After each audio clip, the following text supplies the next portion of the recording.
মনে করছেন Mecca Medina আছে, আরব যুদ্ধে জড়াবে না? গোটা মিডল ইস্ট জড়িয়ে যাবে। আমি 3 মাস আগে বলেছিলাম লেবানন জড়াবে, লেবানন জড়িয়ে গেছে।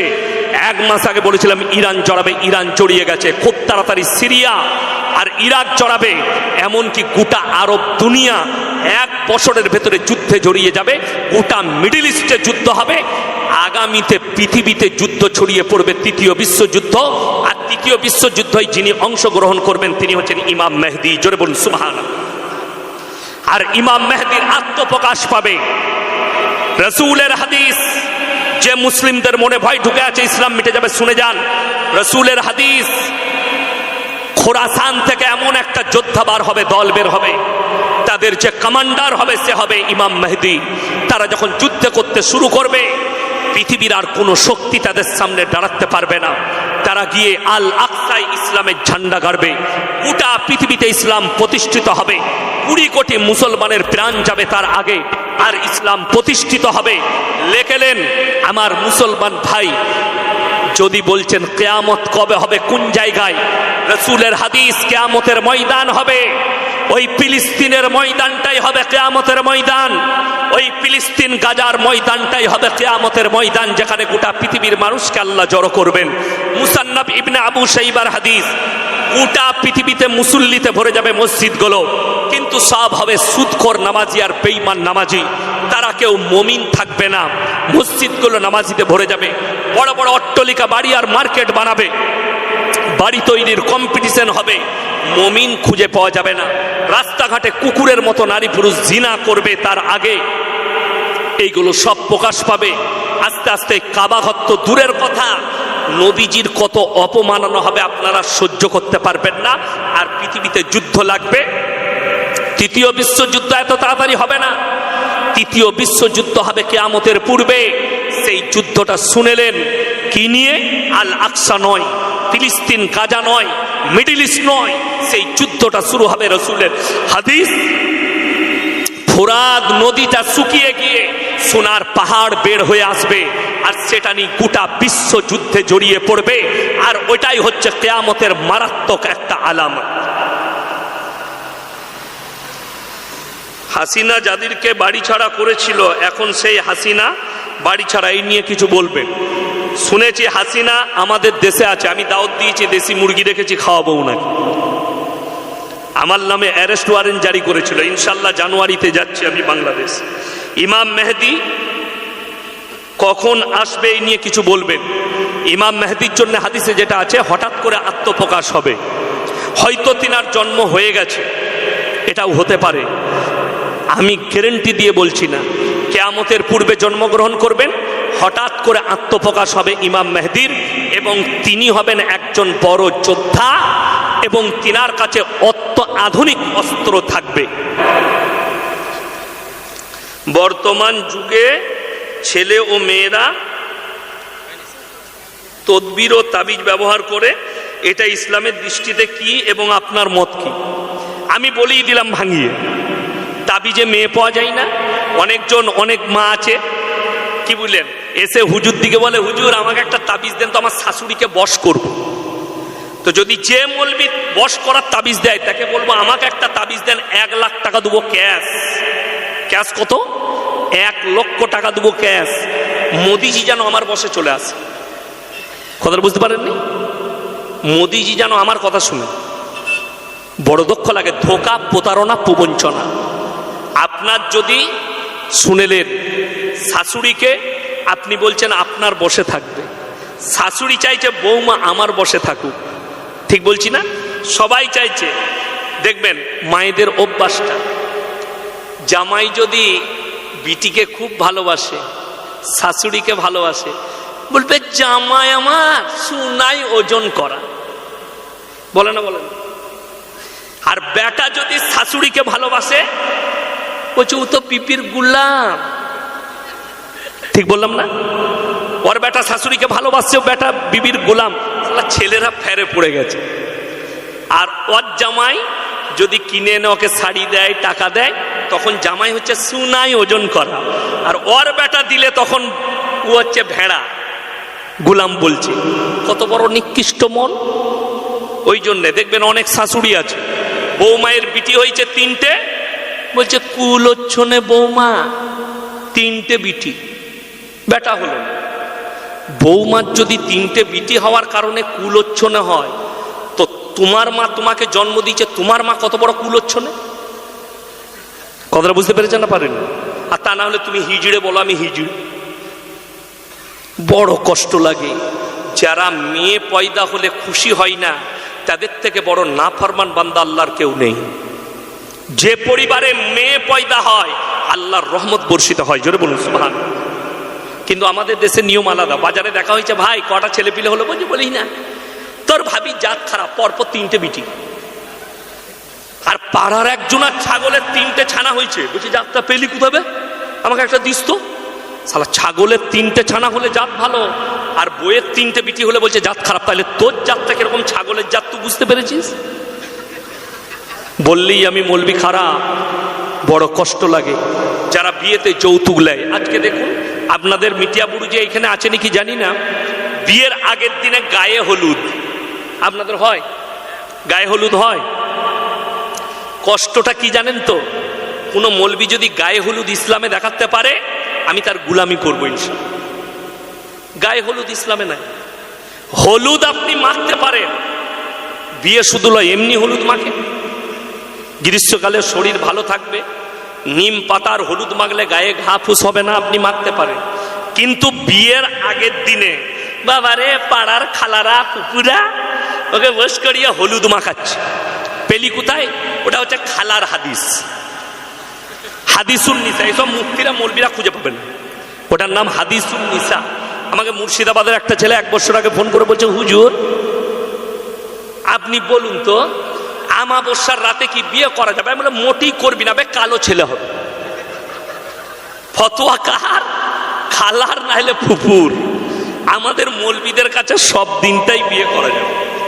মেয়েদের ফতোয়া রেজিনগর আমাকে জিজ্ঞেস করছে, হুজুর বিয়েতে দেখাশোনা হলে সেখানে কি জেলেবি দিতে না? এমন কেন? বললে মেয়েরা বলছে জেলেবি দিলে বিয়েতে প্যাঁচ লেগে যায়। আমরা তাই জেলেবির এত পাওয়ার কি করে হলো? বলে হ্যাঁ, জেলেবি বিয়েতে দিলে প্যাঁচ লেগে যায়। আমি বললাম তাহলে জেলেবি যে বানাচ্ছে তার বেটা বিটি তো জীবনে বিয়ে হবে না, সে তো প্যাঁচ মেরিয়ে গেছে, তার বেটা বিটি জীবনে বিয়ে হবে? শিরকি ভাষা, ইসলাম বিরোধী ভাষা। সৌদি আরবে একটি ভিডিও ভাইরাল হয়েছে, সামনে দেখা যাচ্ছে পিছনে কাবা শরীফ আর সামনে উলঙ্গ নারীরা নাচছে। এই নিয়ে কিছু বলুন। কিয়ামতের আলামত, কিয়ামতের আলামত। এখন বর্তমানে সব থেকে নোংরা শাসক আরব দুনিয়ার, সে হচ্ছে সালমান প্রিন্স, আরবের বাদশা আব্দুল আজিজের ছেলে সালমান প্রিন্স, সব থেকে নোংরা জগতের লোক। আপনারা হয়তো জানেনই না কত ইমামকে বাতিল করেছে যারা হক কথা বলেছে, এবং জেলে পুরে দিবে বলে সেই ইমামরা মুখ বন্ধ করে রেখেছে। আব্দুর রহমান সুরেম, সে খালি হকের ওপরে কথা বলেছিল নোংরামির জন্যে, তার কারণে তার ইমামতি চলে গেছে চাকরি। এইরকম কয়েকটা আলেমকে জেলের কুঠরিতে রেখেছে সালমান প্রিন্স। তবে ইনশাল্লাহ যারা কাবা ঘরের অবমাননা করবে আল্লাহ তাদের ধ্বংস লেখে রেখে দিয়েছে। অবাক লাগে, 4 মাস আগে আমি উত্তর দিনাজপুর জলসায় যাচ্ছি, শান্তিনিকেতন, বোলপুর, আহমদপুর, সাঁইতিয়া হয়ে। এই বোলপুর আর আহমদপুরের মধ্যেখানে আমার গাড়ি আটকালো 10-12টা যুবক। যারা আমাকে চিনতে পেরেছে তারা সাইড, 6-7 জন এসে আমার কাঁচের কাছে দাঁড়ালো। খুললাম, কি হয়েছে? হুজুর ওরস করব, টাকা দেন। আলহামদুলিল্লাহ দেবো। ওরসে কি হয় বাবা? বললে আমরা অনেক মানুষকে আমরা তাবাররুক খাওয়াই। মাশাআল্লাহ, আলহামদুলিল্লাহ, ভালো জিনিস। আর কি হয় বাবা? বললে এখানে যে যা চাই সব মান্নত করলে সব পেয়ে যায়, মনের মান্নত গুলো পূরণ হয়ে যায়। আমি বললাম তাহলে তো তোমরা বুকা বাপ। বলে কেন হুজুর? আমি তুই রাস্তায় দাঁড়িয়ে চাঁদা করছিস কেন গাড়ি আটকে কষ্ট করে? কবর গিয়ে বল বাবা আমরা তোমার নামে ওরস করবো, টাকা দাও, তাহলে হয়ে যাবে। সব যখন পাওয়া যায় অবাক লাগে। বোম্বে দেখেছেন? বোম্বে হাজি আলী আছে। আমার আব্বার বয়স 80। কত বললাম? 80। আমার আব্বাজি যদি আমাকে বলে বাপ ইয়াসিন আমার বয়স হয়েছে, আমি যদি মারা যাই, এই ঘরের পাশে যে নদী আছে এই নদীর মধ্যেখানে আমার কবর দিবি, আমার দেয়া যাবে? আচ্ছা বলুন, সুস্থ মস্তিষ্কের মানুষ কেউ নদীর মধ্যেখানে বাপের কবর দিবে? দিবে না। আমাকে যদি বলে, আমাকে বুঝতে হবে কোরআনে একটা শব্দ আছে, শুনেলেন? বয়স্ক মানুষ যারা আছে, যাদের বাপ আছে, বৃদ্ধ বাপ মা আছে, তারা শুনে যান। কোরআনে আছে, মানুষ যখন বৃদ্ধাক্যে পৌঁছায়, খেয়ে বলে খাই নাই, শুয়ে বলে সাই নাই, একটু ভুল বকে, এটাকে তোমরা ম্যানেজ করবে। তো আমাকে বুঝতে হবে, হয় আমার আব্বা ভুল বকছেন। পানির মধ্যেখানে কখনো কবর দেয়া যায় না। আমি খালি চিন্তা করছি, হাজি আলী বাবাকে পানির মধ্যেখানে কে কবর দিতে গেল?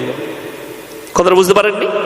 মাজার ফাঁকা, কিচ্ছু নাই, বাজার চালাচ্ছে। শুনেলেন? এরপরে দামি দামি BMW মার্সিডিজ ওডির গাড়ি গিয়ে দাঁড়াচ্ছে, ভেতরে গিয়ে একটা 5,000 টাকার চাদর চড়িয়ে, বাবা হামকো বাচ্চা দে দো, বাবা হামকো পয়সা দো, বাবা হামকো ইয়ে দো, সব চাইছে।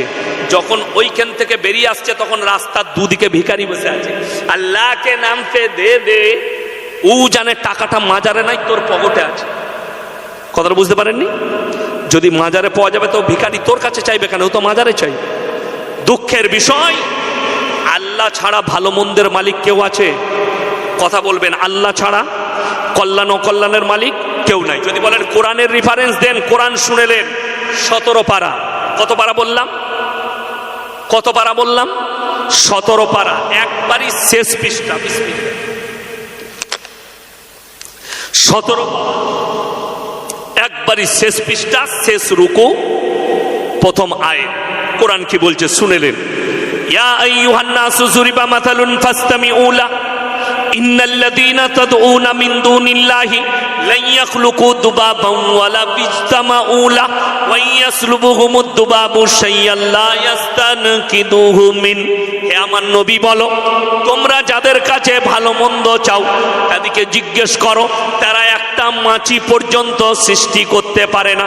মাছি সৃষ্টি তো অনেক দূরের কথা, মাছি যদি তাদের কাছ থেকে কোনো জিনিস ছিনিয়ে নিয়ে যায়, সেটা উদ্ধার করার মতো ক্ষমতা নেই। তারা শক্তিহীন, আর আমি আল্লাহ শক্তিশালী। জোরে বলুন সুবহান। আল্লাহ নিজে বললেন, আল্লাহ ছাড়া ভালো মন্দের মালিক পৃথিবীতে কেউ নেই।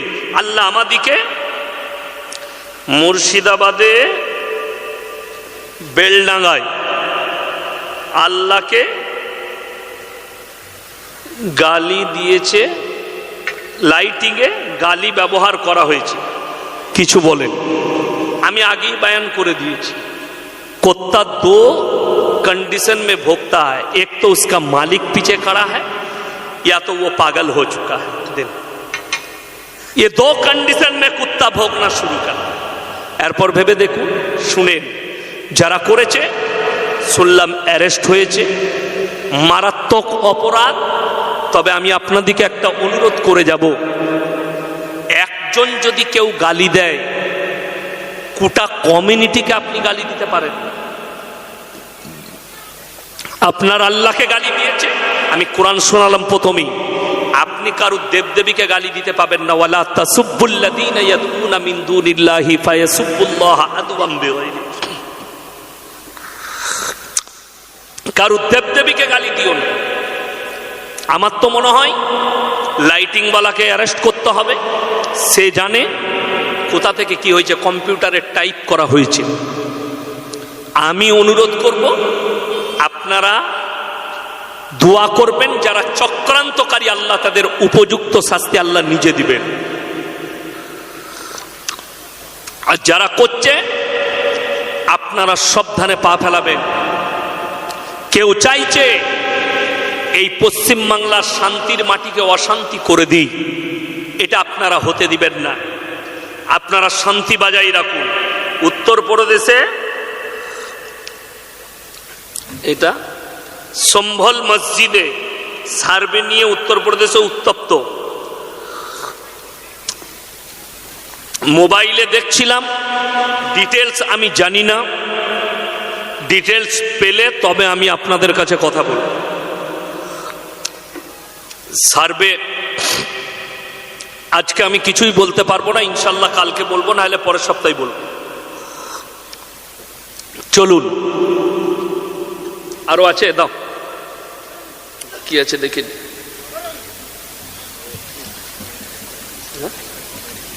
আচ্ছা ঠিক আছে।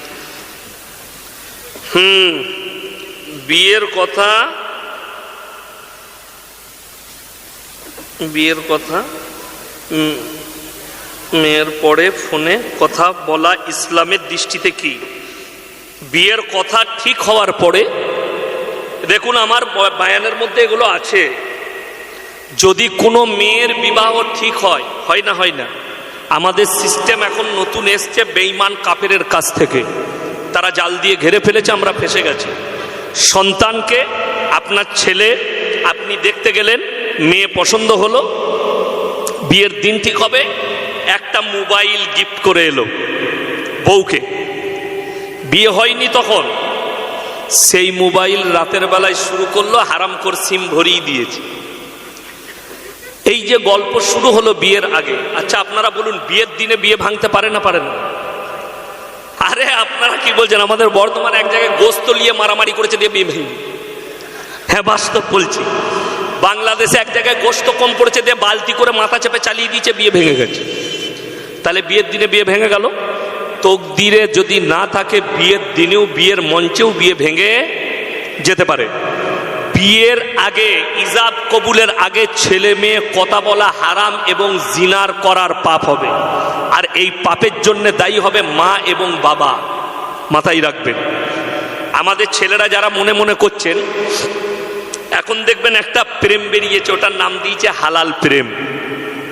যুবকরা, সে প্রেমটা কি?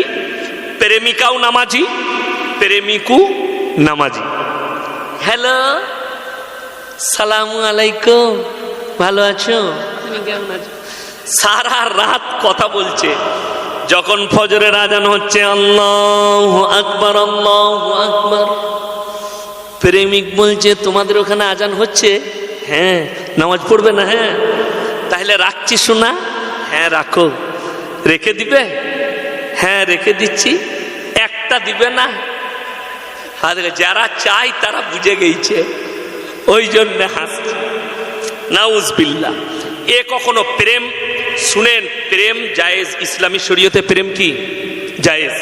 মায়ের সঙ্গে বোনের সঙ্গে, ভাইয়ের সঙ্গে ফুফুর সঙ্গে, নানার সঙ্গে, নানির সঙ্গে, প্রতিবেশীর সঙ্গে, আত্মীয় স্বজনের সঙ্গে প্রেম জায়েজ। এটা মাথায় রাখবেন। যেটা তোমরা বলতে চাইছো ওটা হারাম। তবে এই ছেলেগুলো প্রেম করছে বলে কিছু তাবিজ বলার বাজার চলছে, তাই না? হ্যাঁ, আমাদের মৌলবীদের বাজার এমনি টিকে নয়। এই কিছু ছেলে মেয়ে প্রেম করছে বলে বাজার টিকে আছে। কি বুঝলেন? 1 মাস 3 মাস প্রেম করেছে, ঘনিষ্ঠতা বেড়েছে, এরপরে হঠাৎ করে ব্রেকআপ, ফোন বন্ধ।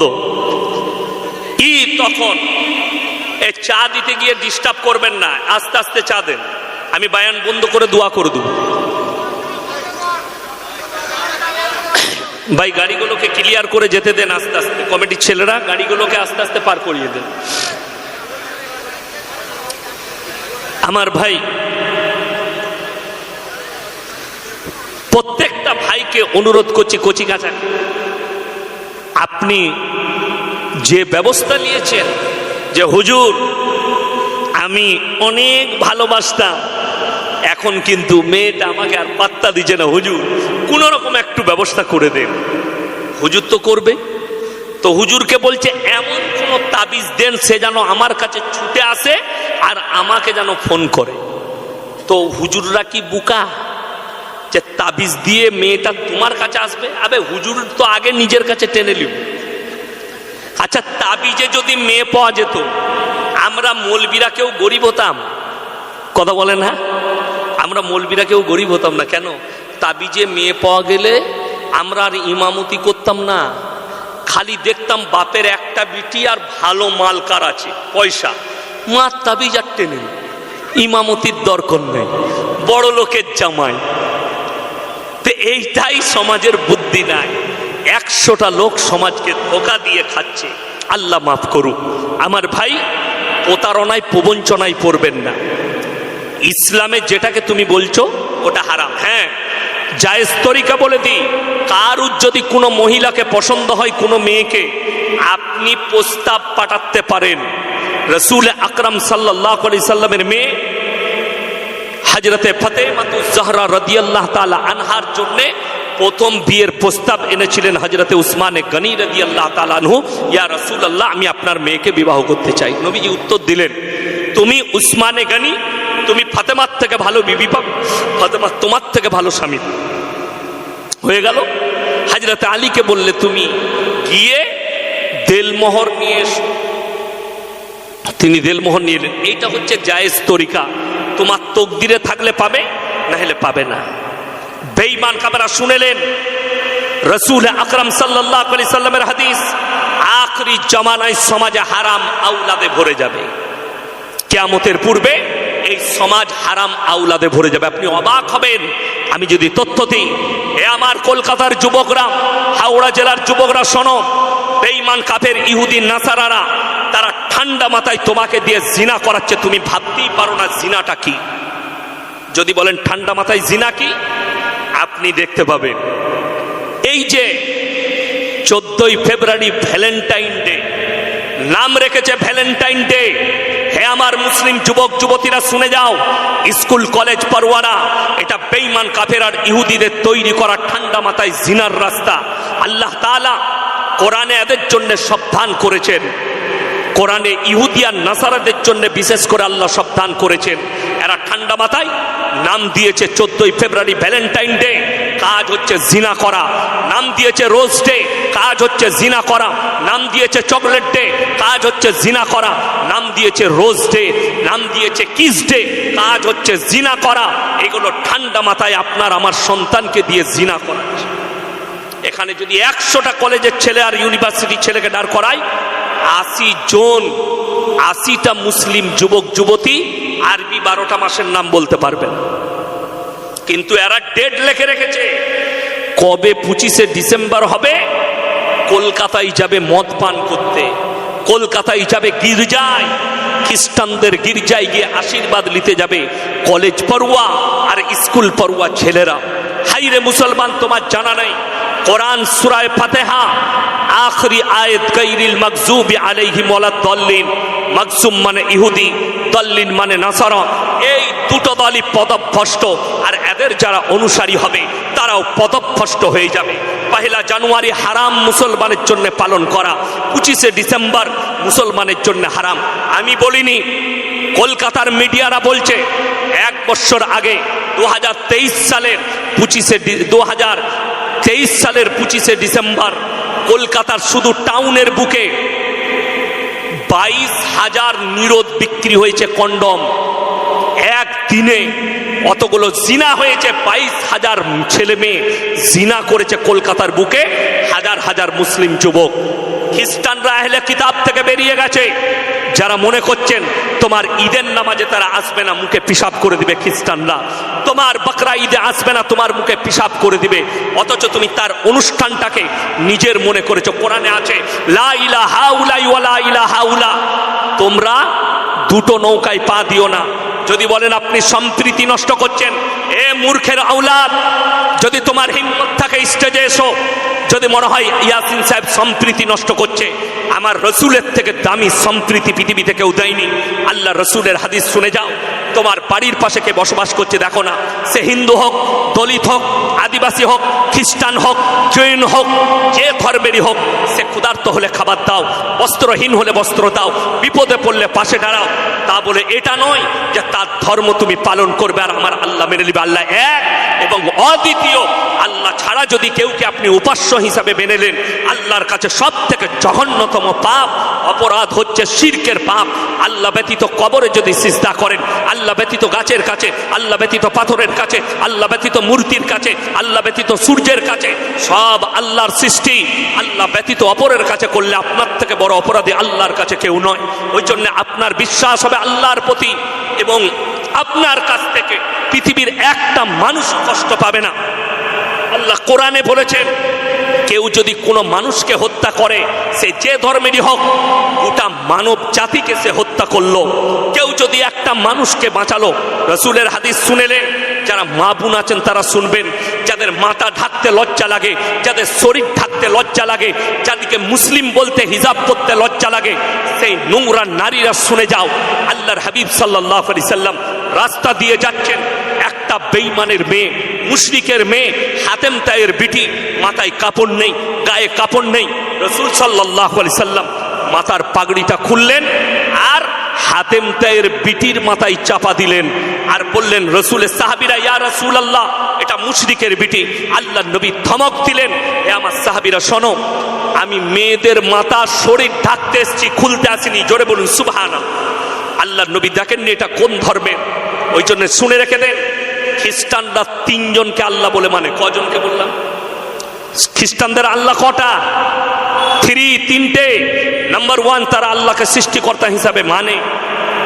নাম্বার 2, তারা মারিয়ামকেও আল্লাহ বলে বিশ্বাস করে। নাম্বার 3, যিশু খ্রিস্টকে, ঈসা মাসিহকেও তারা আল্লাহ বলে বিশ্বাস করে। এই সঙ্গীন অপরাধের কারণে কোরআনে আছে, আমি আল্লাহ গোটা পৃথিবীর মানুষের সামনে আমি ঈসা মাসিহকে দাঁড় করা, নবীকে দাঁড় করা। কোরআনে আছে আল্লাহ কি প্রশ্ন করবেন? ইজ ক্বাল আল্লাহু ইয়া ঈসা ইবনে মারইয়াম আনতা কুলতা লিন-নাস ইত্তাখিযুনি ওয়া উম্মিয়া ইলাহাইনি মিন দুনিল্লাহ। হে আমার ঈসা, তুমি কি বলেছিলে আল্লাহ ছাড়া আমি আর আমার মা আরো দুটো আল্লাহ? ক্বালা সুবহানাক, ক্বালা সুবহানাক মা আন আকুলা। কি আছে? ক্বালা সুবহানাক মা আনা আকুলু লাইসা লি বিহাক ইন কুনতু কুলতুহু ফাকাদ আলিমতা তা'লামু মা ফি নাফসি ওয়া লা আ'লামু মা ফি নাফসিক ইন্নাকা আনতা আল্লামুল গুয়ুব। আল্লাহ, যে কথা বলার আমার হক নেই, অধিকার নেই, সে কথা আমি কেমন করে বলতে পারি? আর আমি যদি এ কথা বলে থাকতাম, আপনার তো অজানা হতো না। সেই দিনে তারা জাহান্নামের রাস্তা দেখবে। আজকে তুমি যদি 25শে ডিসেম্বর পালন করো, আপনি 20 ডিসেম্বর কেক কিনে খান, 21শে ডিসেম্বর কেক কিনে খান, 23শে ডিসেম্বর কেক কিনে খান, 24শে ডিসেম্বর কেক কিনে খান, 26শে ডিসেম্বর কেক কিনে খান। কেউ যদি জিদ করে কোনো মুসলিম বলে এই মৌলবীর কথা মানা যাবে না, আমি 25শে ডিসেম্বরই কেক কিনে খাবো, তো তুমি হারাম খাচ্ছ, তোমার আওলাদকে তুমি হারাম খাবার খাওয়াচ্ছ। লিখে নিয়ে যাও। আল্লাহ আমাদেরকে মাফ করুক। জোরে বলুন আমিন।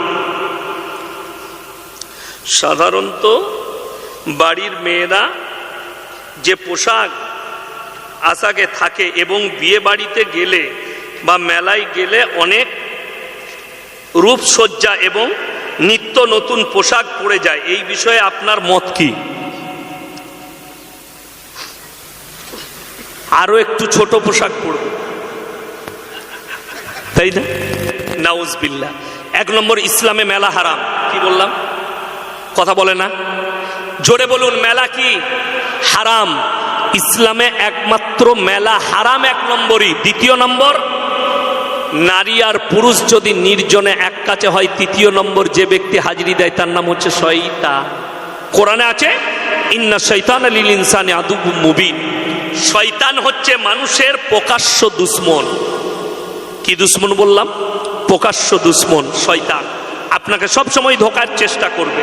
শয়তান চাই আপনাকে ধোকা দিই। আর মেয়েদের জন্য রূপচর্চা করা, সুন্দর কাপড় পরা, সাজসজ্জা করা ইসলামে হারাম নয়, জায়েজ আছে। কিন্তু কার কাছে? স্বামীর কাছে, বাজারে নয়। এরা কিন্তু যখন স্বামীর কাছে থাকে, কলকাতা থেকে ব্যবসা করে এসছে, মিটিয়া বুরুজ থেকে কাপড় বেচে, সন্ধ্যাবেলা এসে দেখছে বউটাকে দেখে মনে হচ্ছে খেপি, কাউনাই তরকারি লেগে ও এসে বস, সরে যা, দেখা কি বুঝলেন? আর যখন বাজারে যাবে তখন 5 বার ফেরের লাভলি, 3 বার ঠোঁট পালিশ, মনে হচ্ছে যেন হেমা মালিনী যাচ্ছে। আবার এক এক মেয়ে যেরকম ডিজাইনের ড্রেস পরবে ততটা ডিজাইনের তার চলা। কোরআন হচ্ছে ওয়াদরিব খুমুরিহিন্না আলা জুনুবিহিন। হে নারী, তুমি ঢেকে লাও, পর্দার মধ্যে চলে এসো, তোমরা কোনোদিন ধর্ষিত হবে না, লাঞ্ছিত হবে না। অনেকজন মনে করে ইসলাম মেয়েদিকে বঞ্চিত করেছে। কে বললে বঞ্চিত করেছে? মেয়েদিকে সেফটি দিয়েছে, নিজের শরীরকে ঢেকে লাও। অনেকজন বলছে ছেলেরা তাকাবে কেন, মেয়েরা যাই বা পোশাক বললে, তার থেকে ভালো তুই ন্যাংটো ঘর, আরো কেউ তাকাবে না। তোকে কে মানা করেছে? তুমি যদি ধর্ম না মানো সেটা তোমার ব্যাপার, তুমি ন্যাংটো ঘুরে বেড়াতে, এতে আমাদের কোনো যায় আসে না। কিন্তু আমরা আলেম, আমরা বলবো তুমি মানবে না, তুমি তোমার জবাব আল্লাহর কাছে নিজে দিবে, এতে কোনো এতেরাজ নাই আমাদের। তুমি যা পারবে পোশাক পরো, সে কুত্তারাও পোশাক পরে না, তুমি পরবে না তো কোনো অসুবিধা নেই। চলুন, প্রত্যেকটা মহিলাকে বলছি, পুরুষরা শুনে, বুখারী শরীফের হাদিস, কোন পুরুষ টাকনুর নিচে কাপড় পরা হারাম পুরুষের জন্য। কি বললাম? টাকনুর নিচে কাপড় পরা কি হারাম। আর নারীরা টাকনুর নিচে কাপড় পরবে। এখন কিন্তু উল্টো হয়ে গেছে, এখন কিন্তু কোম্পানি যে প্যান্টগুলো বার করছে সব টাকনুর নিচে পুরুষদের, ঠিক বললাম না? আর মেয়েদের টাকনুর ওপরে, সব মেয়েরা এইখানে ড্রেস করছে, ঠিক বললাম না? পায়ে আবার একটা করে কালো কার বাঁধছে, বলে কেন? বলে এটা লজ্জর লাগবে না, গলায় দড়ি বাঁধ আর মরবি না। এর থেকে বড় শিরক আর কিছু হতে পারে? এর থেকে বড় বেদাত আর কিছু হতে পারে? হে আমার মায়েরা, বুখারী শরীফের হাদিস, যে মহিলারা টাকনুর ওপরে কাপড় পরবে ওই অঙ্গগুলো জাহান্নামের আগুনে জ্বালানো হবে। আর ওই পায়ের অংশ দেখে যতগুলো পুরুষের মনে জিনা জাগবে সব পাপের দায়ী তুমি হবে। ইসলাম ঢাকতে বলেছে, তুমি নিজেকে পর্দা করে নাও।